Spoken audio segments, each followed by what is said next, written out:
வழிகாட்டு நெறிமுறைகள் வகுக்கும் வரை அரசியல் கூட்டங்களுக்கு இனி அனுமதி வழங்க மாட்டோம் என தமிழக அரசு தரப்பில் தெரிவிக்கப்பட்டிருக்கிறது. கட்சிகளுக்கு அப்பாற்பட்டு பொதுமக்களை பாதுகாப்பதே அரசின் கடமை என நீதிபதிகள் தரப்பில் தெரிவிக்கப்பட்டிருக்கிறது. கூடுதல் விவரங்களை தலைமை செய்தி ஆசிரியர் கண்ணன் வழங்குவதற்காக இணைக்கிறார். கண்ணன், வணக்கம். இது தொடர்பான விவரங்கள்.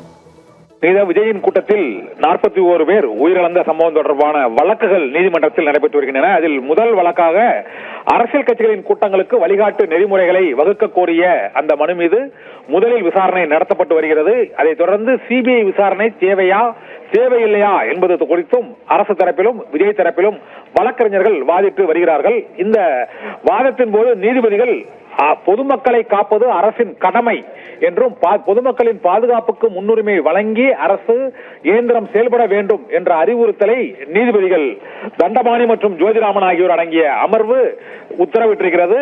மேலும் அரசின் பாதுகாப்பு அமைப்பு முறையாக செயல்பட வேண்டும் என்றும் அலட்சியமாக செயல்படக்கூடாது என்றும் கூறியிருக்கிறார்கள். மேலும் இந்த அரசியல் கட்சிகளுக்கான பொதுக்கூட்டம் நிகழ்ச்சிகள் நடத்துவதற்கு அரசுக்கு சட்டம் இயற்ற நீதிமன்றம் ஆலோசனை கூறக்கூடாது என்றும் அது அரசுதான் அந்த விதிமுறைகளை வகுக்க வேண்டும் என்றும் நீதிபதிகள் இந்த வழக்கில் கருத்து தெரிவித்திருக்கிறார்கள்.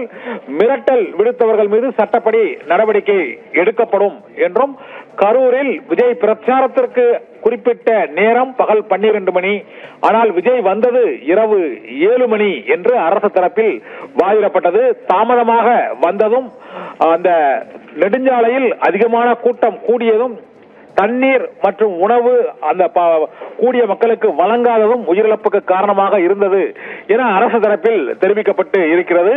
கூட்ட நெரிசலால் தான் 41 பேரும் உயிரிழந்திருக்கிறார்கள் என்றும் அரசு தரப்பில் தெரிவிக்கப்பட்டிருக்கிறது. இதனால் எந்த விதமான அடிப்படை ஆதாரங்கள் என்று சிபிஐ விசாரணை வேண்டும் என்று கூறும் மனுவை தள்ளுபடி செய்ய வேண்டும் என்று அரசு தரப்பு வழக்கறிஞர் என்ஆர் இளங்கோ இந்த நீதிமன்றத்தில் நீதிபதிகள் முன்பு வாதிட்டு வருகிறார்.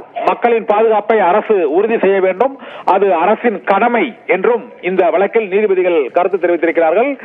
மேலும் குறிப்பிட்ட சட்டத்தை இயற்றி இந்த பிரச்சார கூட்டங்களுக்கு தடை விதிக்க வேண்டும் என்று உயர்நீதிமன்றம் உத்தரவிட முடியாது என்றும், ஆனால் அடுத்த உத்தரவு வரும் வரை, அடுத்த வழிகாட்டு நெறிமுறைகள் அறிவிக்கப்படும் வரை அரசியல் கட்சிகளின் கூட்டங்களுக்கு தடை விதிக்கப்படும் என்றும், அதுவரை மற்ற கட்சிகளின் கூட்டங்களுக்கு நெடுஞ்சாலைகளில், மாநில சாலைகளில், பொது இடங்களில் அனுமதி இல்லை என்றும் நீதிபதிகள் தெரிவித்திருக்கிறார்கள். இருந்த போதிலும் நீதிபதிகளின் கருத்தும் வழக்கறிஞர்களின் இருதரப்பு வாதங்களும் மட்டுமே இதுவரை எடுத்து வைக்கப்பட்டுள்ளன. இறுதியாக நீதிபதிகள் தண்டபாணி, ஜோதிராமன் ஆகியோர் அடங்கிய அமர்வு இந்த வழிகாட்டு நெறிமுறைகள் வகுக்க வேண்டும் என்று கோரிய மனு மீது என்ன இறுதி உத்தரவை பிறப்பிக்கப் போகிறது என்பது இன்னும் சில நிமிடங்களில் தெரிய வரும். நெடுஞ்சாலைகளில் கூட்டங்களுக்கு அனுமதிக்கலாமா கூடாதா என்பது குறித்த மிக முக்கியமான உத்தரவும் இன்று பிறப்பிக்கப்படுகிறது. ஒன்று. இரண்டாவதாக, சாலைகளிலும் வீதிகளிலும் அரசியல் கட்சிகளின் தலைவர்கள் ஊர்வலமாகவோ வாக்கு கேட்டோ பொதுக்கூட்டங்களோ நடத்தும் போது என்னென்ன விதிமுறைகளை கடைபிடிக்க வேண்டும் என்பது குறித்து மிக முக்கியமான உத்தரவு பிறப்பிக்கப்பட போகிறது.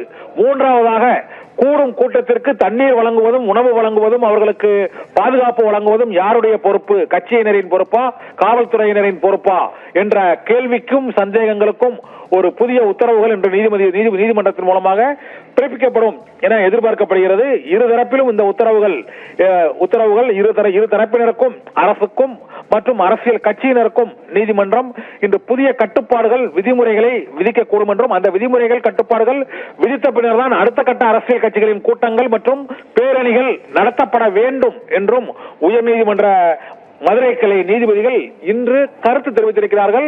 இதில் குறிப்பிட்ட உத்தரவுகளை இன்னும் சில நிமிடங்களில் மதுரை உயர்நீதிமன்ற கிளை நீதிபதிகள் பிறப்பிக்க இருக்கிறார்கள். நிகிதா.